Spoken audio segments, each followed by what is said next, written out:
Hindi ko po tatalakayin dito kung ako ba ay pabor o hindi sa pagpapababa ng edad ng mga maaaring makulong, at hindi ko rin po nais na maliitin ang problema natin sa pagdami ng bilang ng mga menor de edad na nakakagawa ng krimen. But instead, gusto kong panindigan na mayroon pang mas matinding problema na pinag-uugatan ng mga krimen na ito. Noong March 2025, isang grade 8 student mula sa Parañaque ang patay matapos saksakin gamit ang kitchen knife ng isa nitong kamag-aral. April 2025, dalawang grade 8 students ang patay matapos pagsasaksakin sa labas ng paaralan.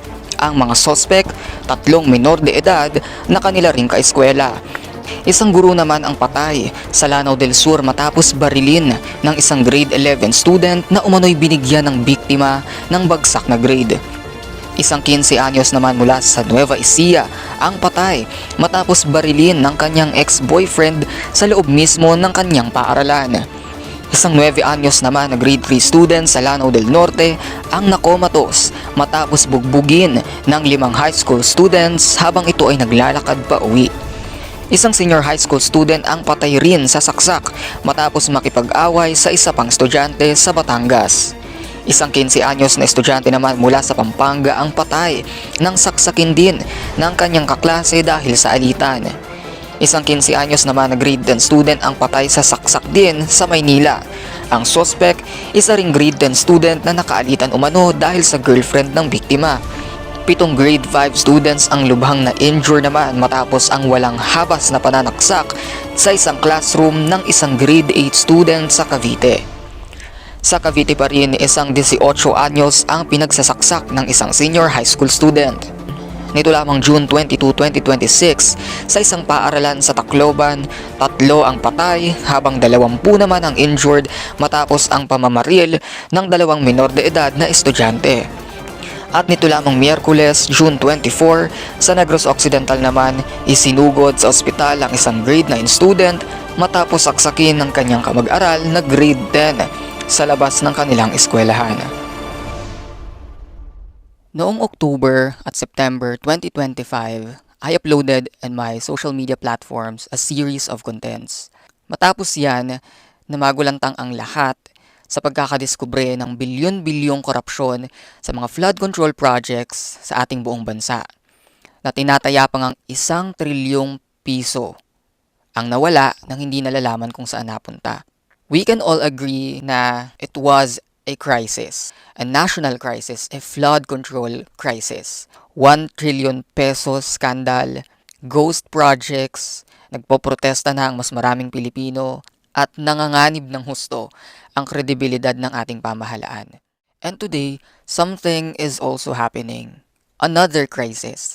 Noong ako po ay nagbahagi or nagtalakay ng aking mga naging opinyon, pananaw, thoughts and realizations patungkol sa korupsyon sa ating pamahalaan, hindi ko maiwasan na magkaroon ng conclusion na talagang ang kabataan ang pag-asa ng ating bayan. Kung inyo pong papanoorin o babalikan, I really wanted to emphasize there na sa kabataan nakasalalay ang ating bansa.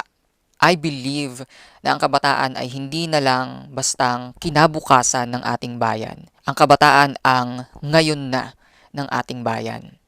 Kaya naman ang mga karahasan na kasalukuyang nagaganap sa iba't ibang paaralan sa ating bansa ay sobrang nakakabahala.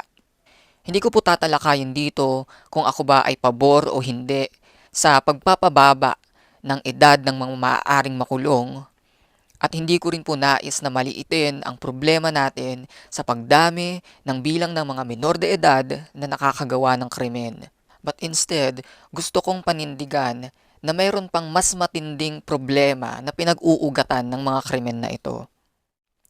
From a Christian perspective, we must be able to accept the truth na ang lahat ng kasamaang nangyayari sa lipunan man natin o sa pamahalaan ay both heavily influenced by the evil works in the spiritual realm of this world. For we do not fight against flesh and blood enemies, but against even rulers and authorities of the unseen world, against mighty powers in this dark world, and against evil spirits in the heavenly places. Hindi tayo nakikipaglaban sa mga tao. kundi sa mga pinuno, may kapangyarihan, tagapamahala, ng kadilimang umiiral sa sanlibutan ito. Ang mga hukbong espiritual ng kasamaan sa himpapawid. Demons are real. Evil spirits are real. The kingdom of darkness is real. And they are at work today more actively than ever. The violence in our schools is getting worse. Hindi pa kasama dyan ang mga riot, ang mga bugbugan sa labas ng paaralan, ang mga nangyayari sa panahon na bakasyon at wala pang klase. Hindi pa kasama dyan ang mga kaso ng bullying at cyberbullying, at hindi pa kasama dyan ang mga kaso o mga krimen na nagawa ng mga menor de edad na may kinalaman sa sexual na pang-aabuso o rape. Maaaring sabihin ng ilan na ito ay dahil sa impluwensya ng social media, ng internet, o maaaring dahil lang sa kanilang kinalakihan ng mga tahanan at komunidad. Ngunit maaring ang katotohanan ay sa paglaon lamang ng panahon ay talagang pasama na ng pasama ang ating sanlibutan. This is not just an informational video. This is a wake-up call to the Christian youth of our nation to stand up, to do your part in the kingdom, and to let your light shine everywhere you go. This generation needs Jesus more than ever, and it is us, the Christian youth, that are capable of bringing it to them, salvation, redemption, and transformation. This is the time for us to renounce the evil spirit of wrath, anger problems, unforgiveness, the lack of patience and gentleness towards one another. This is the season for us to renounce the spirit of lust, pornography, fornication, sex outside of marriage, adultery, lustful words, lustful music, and ungodly and unholy ties and relationships.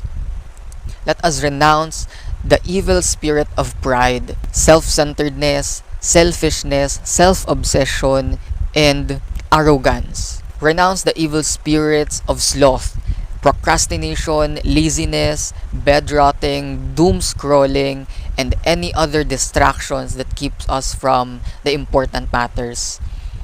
Let's renounce the spirit of greed, gluttony, envy, the too much love for the material things, the too much love for money, the too much love for worldly achievements, and too much love for worldly things. Let us not be greedy, let us not be envious, and let us not consume too much of the things in this world. Mapalad ang bayan na kanyang ibinukod, mapalad ang bansa na siya ang Diyos na sinasamba at sinusunod. Kung ang ating bayan ay tatawag sa kanyang pangalan, magpapakumbaba, dadalangin, at siya ay hahanapin, tatalikuran ang mga kasamaan. Pangako niya na tayo'y diringgin mula sa langit, patatawarin, at pagagalingin ng ating lupain. Please be watchful and alert today more than ever. Our Lord returns soon as He promised. But He gives everyone the chance every day to repent and be saved. Ako si Gab Sumaria para sa Kabataang Kristiyano.